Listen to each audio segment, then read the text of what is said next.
Primera pregunta. ¿Qué puede decirnos del autor de este libro, Mark Leonard?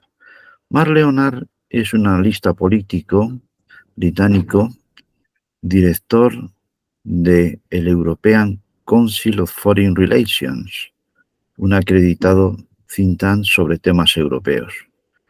Un hombre que a su vez es hijo de un diputado laborista, que era europeísta y que fue también periodista y destacado en Bruselas. Allí también transcurrió parte de la infancia y adolescencia de Mark Leonard, o sea, se nutrió plenamente de europeísmo. Y hace 20 años publicó un libro, ¿Por qué Europa liderará el siglo XXI?, en el que se mostraba muy optimista, ¿no? Las cosas, sin embargo, han cambiado, y Europa tiene unos problemas que estamos viendo claramente y que la crisis financiera, por un lado, la pandemia, la guerra de Ucrania y los problemas internos, está viéndose que no es la cosa tan sencilla. Por eso, ahora Mark Leonard ha escrito este libro, La era sin paz, en la que intenta ser un poco más realista, sin dejar por ello de ser un gran europeísta. Segunda pregunta. ¿A qué llama Mark Leonard la era sin paz? Bueno, pues la era sin paz es el mundo en que vivimos, un mundo globalizado en el que existen muchos conflictos armados, ciertamente, pero no una guerra generalizada. No es una tercera guerra mundial, aunque, como han dicho algunos, me parece que el propio Papa Francisco, es la tercera guerra mundial a plazos. En cualquier caso, las guerras de nuestros días son con estos calificativos: asimétricas, híbridas, afectan a las redes. Este mundo nada tiene que ver con aquel bestseller de hace 20 años, de un periodista del New York Times, Thomas Friedman, que tituló su libro La Tierra plana. Pensaba que había llegado una hora en la que todo el mundo estaría interconectado y que la paz, la prosperidad económica se extendería a lo largo del mundo, ¿no? La globalización y sus ilusiones. Pero esto, como dice Leonard, yo también comparto, como historiador, no es nuevo. En la historia siempre ha habido gente que pensaba que el comercio internacional sería el mejor factor a favor de la paz. Eso lo pensaba, por ejemplo, pues Adam Smith, ciertamente, ¿no? Para el liberalismo económico. Pues también lo pensaba el mismísimo Immanuel Kant, que hemos celebrado este año el tricentenario de su nacimiento. Pero no ha sido así. De hecho, algunas obras que se escribieron hablando de este ideal, de que la economía y el comercio unirían a los pueblos, no, no se han cumplido. Estoy hablando, pensando en una obra que se tituló, se publicó en 1910, La gran ilusión, de un periodista británico, Norman Angell, y que recibió incluso por esa obra el Premio Nobel de la Paz en 1933. Pero los hechos desmintieron las cosas, ¿no? Sin ir más lejos, en 1914, Francia y Alemania eran los dos mayores socios comerciales en Europa y sin embargo fueron a la guerra. No todo depende de la economía, ciertamente, ni de otras cuestiones. Hay también un factor emocional, ideológico, no digamos ya el nacionalismo, por supuesto. Viviremos en un mundo, y vivimos ya, en que los pactos migratorios, los centros financieros extraterritoriales, como dice Leonard, las fábricas de fake news, los chips informáticos, las guerras de divisas, van a jugar y están jugando un papel muy importante. Y esto, el autor en este libro, La era sin paz, no se limita a formularlo, sino que ha viajado a centros en que estas cosas son una realidad. Por ejemplo, ha estado en China, donde ha podido ver cómo funcionan los centros de reconocimiento facial, que es una de las formas de control que el coloso chino tiene sobre sus habitantes. Ha estado también en un museo de Teherán, con los guardianes de la revolución, de cómo alimentan, digamos, precisamente por el recuerdo de su revolución, el sentimiento antioccidental. Ha estado en la sede de Facebook, en el que ha observado un fenómeno curioso, nada menos que es una empresa que quiere tener sus beneficios y son muchos, pero al mismo tiempo En el ambiente de trabajo que encontró y en la oficina había un poquito de utopismo, utopismo bien pensante, habría que decir, o algo por el estilo, lo cual indica que no es necesario para un empresario tener una hostilidad a las ideas que hoy puedan ser llamadas progresistas. Al contrario, pueden ser sus mejores aliados, sobre todo si se trata de ganar dinero, ciertamente, ¿no? También ha estado entrevistando Mar Leonard al presidente Erdogan de Turquía, ¿no? En su suntuoso palacio de Ankara, que dicen que tiene más de 600 habitaciones, pero que realmente lo que se saca de ahí es que eh, el presidente turco pretendía, y quizás siga pretendiendo, restaurar eh, el prestigio de la Turquía de hace años, de hace siglos, del Imperio Otomano, en fin. En cualquier cosa, en cualquier circunstancia, habría que decir que nuestro mundo es un mundo complejo, en el que la paz, como la entendemos, como estado de ánimo, de tranquilidad, y no digamos ya de un ambiente de cooperación internacional, parece muy lejano. Tercera pregunta. ¿Se podría decir que existe una guerra fría entre China y Estados Unidos? Pues realmente China y Estados Unidos están muy interconectados. Ciertamente, las inversiones chinas en Estados Unidos, la compra de deuda pública por los chinos, hacen que las economías de estos países estén muy interconectados. Incluso hubo un momento, en la primera década del siglo XXI, que un analista llamaba a la asociación económica, de facto, no de jure, entre China y Estados Unidos, Chinoamérica o algo por el estilo, ¿no? Pero eso no funciona, porque realmente hay una rivalidad. Y Estados Unidos se ha dado cuenta de hace tiempo. Primero fue Obama, con su interés por el llamado pivote asiático, que descuidaba ya Europa. No digamos Trump, que inició una guerra comercial contra China, y Biden va en la misma línea, un poco más moderado quizás, pero en la misma línea. Entonces, evidentemente, no existe quizá una guerra fría en el sentido clásico, no es una guerra ideológica, es una guerra de competencia entre dos países que son grandes potencias. Leonard cuenta una anécdota de hace unos 20 años cuando visitó China, encontró a un ideólogo chino, profesor de Relaciones Internacionales, Jan Sueton, que hacia el año 2000 o 2002, incluso China había ingresado a la Organización Mundial de Comercio en ese momento, no descartaba que hubiera un conflicto, a pesar de todos los vínculos que existían y existen entre los dos países. Pero en cualquier caso, los chinos, eh, digamos que son, como se dice hoy en día, muy asertivos y no están dispuestos a someterse a las normas de Occidente. El campo de batalla entre ellos está siendo la tecnología. Cuarta pregunta. Mark Leonard dice en su libro que la psicología también puede servir para entender las relaciones internacionales, por supuesto, y lo hace a partir de algunos títulos de libros que parecen pues que no tienen mucho que ver con el tema, pero sí lo tienen que ver.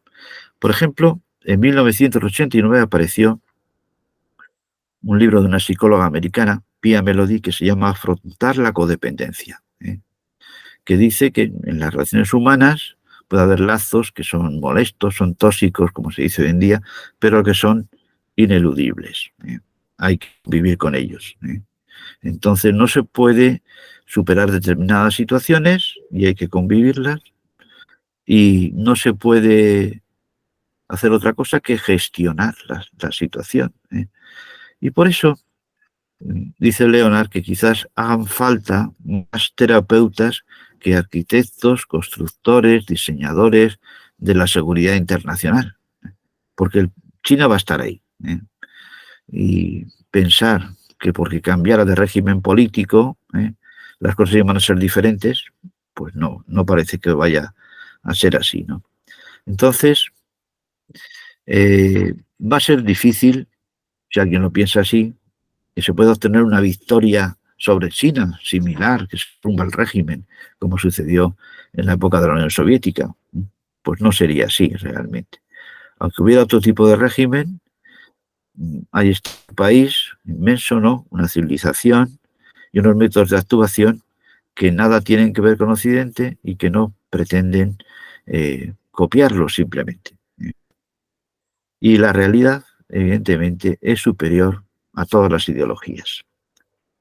Otro libro que recomienda Leonard es La geografía del pensamiento, muy interesante, de Richard Nisbett, un psicólogo social americano que publicó este libro en 2003 y que hace una serie de reflexiones interesantes a partir de una conversación que tuvo con un asesor del Pentágono, al que admiraban los chinos, un tal Andrew Marshall, ya fallecido, pero que vivió muchos años, llegó a ser casi centenario, y que realmente en las conversaciones que tuvo con Leonard decía que le interesaban más las formas de pensar de los chinos y estadounidenses que toda la retahíla de estadísticas sobre armamento, tecnología. No iba por ahí el interés de este hombre del Pentágono, ¿no? Y decía que muchas veces los occidentales ven las cosas desde el punto de vista de una categoría abstracta. En cambio, los chinos creen que todas las cosas forman parte de un todo. Hay una relación entre ellas. El autor del libro que hemos citado habla del experimento de la pecera y dice que un estadounidense vería a los peces de una pecera, pues viendo pues su tamaño, cómo nadan, de qué se alimentan. O sea, pondrían su centro en los peces. En cambio, un chino, ¿qué haría? Se fijaría en la forma de la pecera, las piedras que hay en la pecera, en las plantas, en fin. O sea, dentro de una situación de relación entre los diversos elementos, no por separado. Claro, evidentemente esto desconcierta un poco. Y por eso Andrew Marshall, este funcionario del Pentágono, dice que hay que estudiar cómo piensan los chinos, lo mismo que los chinos estudian cómo piensan los occidentales. Ellos practican una estrategia relacional, mientras que en Occidente se practica una estrategia instrumental. Otro libro que cita de un autor francés es La proyección de las cosas. Pues sí, cada cosa tiene su propia organización y damos vueltas a las mismas ideas, siempre la situación, hacer las cosas, relacionar todo. Nunca ver las cosas por separado. Y bueno, esto sería quinta pregunta. Hay un momento en que Mark Leonard considera que el mundo nuestro, tan interconectado, está al mismo tiempo muy enfrentado. ¿Existe alguna forma de superar esta situación? Porque la realidad es que nuestro mundo conectado no está regido por la cooperación, como se pensaba ingenuamente, ¿no? En la era de la globalización y que era el fin de la historia, cosas que se dijeron hace 30 años, ¿no? Cuando cayó el régimen comunista. Pues no, más bien la conexión, insiste Leonard, genera conflicto. Entonces, ¿qué hacemos? ¿Suprimir la conexión? No, evidentemente, tenemos que vivir con ella. ¿Y la conexión por qué genera conflicto? Pues hombre, porque despierta, y lo dice claramente Leonard, ¿no? Envidias y ansias de imitación. Y también contribuye a situaciones identitarias, ¿no? Que hoy se tienen muy en cuenta, lo que uno pertenece, el grupo, la etnia, la raza, el estatus, lo que queráis pensar, ¿no? Y eso al mismo tiempo hace que te vayas encerrando y da lugar a algún tipo de segregación. Pues claro, yo con los míos y no se admite otra cosa, los tuyos pues no cuentan, ¿no? Y eso es una de las consecuencias, las redes sociales se ve claramente, de la conexión, la conectividad. Pero insisto, no se trata de aislarnos, aunque estas cosas hayan sido pretexto para esas guerras culturales que estamos viviendo en nuestra sociedad, que también son guerras digitales. Y bueno, ¿qué métodos se podrían hacer? Pues quizás quedan un poco como muy generales, un poco vagos, pero son importantes porque no es labor solo de los gobiernos, es labor de cada uno, ¿no? Porque sabemos que en las redes sociales se exacerban las divisiones, hay resentimientos, se cae en la polarización. El método, pero que es difícil realmente, y se puede aplicar no solamente a este caso, es buscar lo que tenemos en común, no lo que nos divide. Este ha sido el fallo del multiculturalismo, ¿no? Que ha pretendido, pues evidentemente, resaltar las diferencias, los derechos, el respeto, tal, se quiera llamar, pero no se ha buscado lo que tenemos en común como seres humanos o como ciudadanos del país al que pertenecemos. Y después, otra cosa que hay que recomendar, el control de la tecnología, pero no se trata de la tecnología que controlan los gobiernos, es también, de alguna forma, eh, que cada uno asuma sus propias formas de ver la vida ahí, ¿no? De alguna forma. Y se autocontrole, ¿eh? Y no entre al trapo, de esas guerras mm, de las redes culturales, de alguna forma, ¿no? En cualquier caso, está claro que el gigante chino sigue apegado a su tecnología, con la cual quiere dominar e influir, pero ¿qué propone Leonardo al respecto? China va a estar ahí, hay que convivir con ella, pero sin renunciar a nuestros valores, ciertamente. O sea, si alguien quiere pensar, a lo mejor lo piensan en Estados Unidos algunos, y creo que son bastantes, que se puede derrotar a China de la noche a la mañana, con una guerra comercial, no es tan sencillo. Es un tira y afloja continuo. ¿eh? Hay muchos factores. No es una guerra clásica. El proteccionismo no gana todo. Algunos lo piensan, pero es una actitud defensiva. ¿eh? Y bueno, después nuestra labor personal. También habla más Leonard de esto. Eh, eh, es no contribuir a las sociedades divididas. Y también los gobernantes deben tener en cuenta una cosa. Deben pensar que la mayor amenaza que tiene Occidente no es las amenazas exteriores, no son las amenazas exteriores. No es decir, pues Rusia, China, Irán, sí están ahí, evidentemente, enfrentadas a Occidente, pero la mayor amenaza la tenemos dentro de casa, la división interna que tenemos.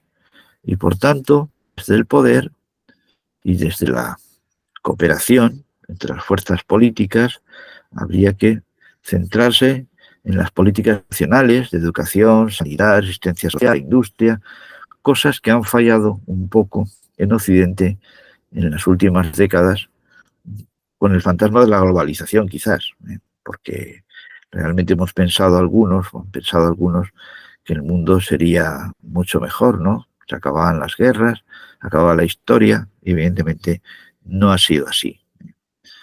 Y después la tecnología, tanto por los estados como por las empresas, deberían tener en cuenta a las personas y no actuar sin su consentimiento, pero muchas veces lo hacen, por las ganancias políticas o económicas que esto puede reportar.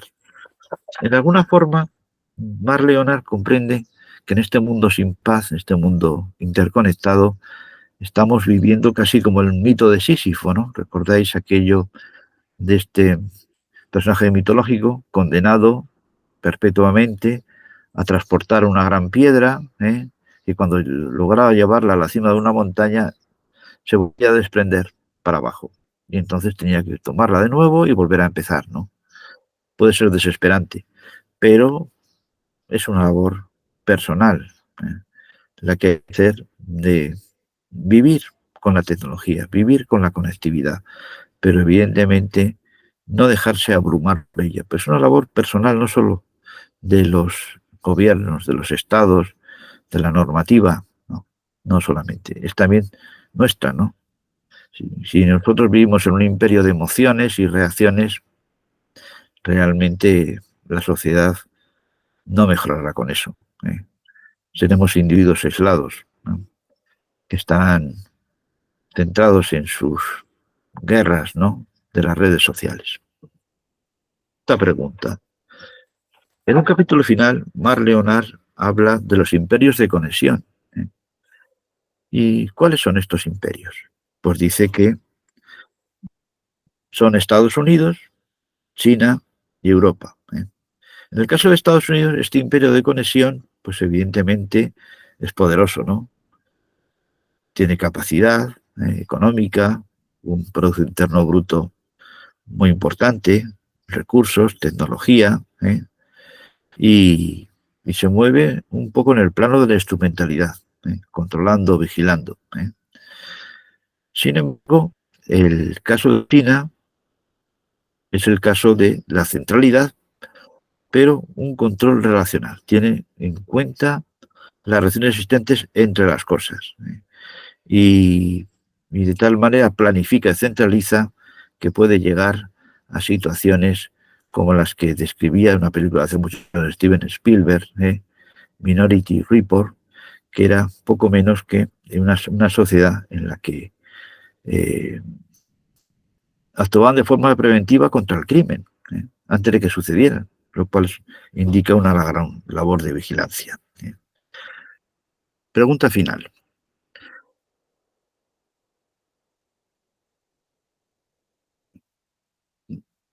¿Por qué recomienda este libro? Este libro lo recomiendo porque es un libro bastante realista.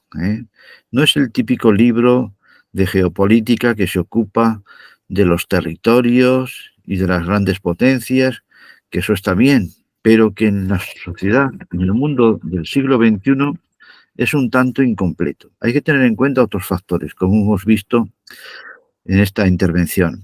¿eh? Hemos visto aspectos psicológicos, hemos visto aspectos sociales, económicos, no solamente los clásicos de las relaciones internacionales. Por eso es importante tener en cuenta lo que dice el autor. La conectividad es importante, es esencial. Sin embargo, no ha traído una mayor cooperación, ha traído también mucha confrontación. ¿Eso significa que hay que suprimirla? No, hay que moverse, hay que convivir con ella. Y el libro de Leonard, de la era sin paz, es una invitación a ello, a moverse, a navegar por ese océano que estamos pasando de aguas turbulentas. Muchas gracias.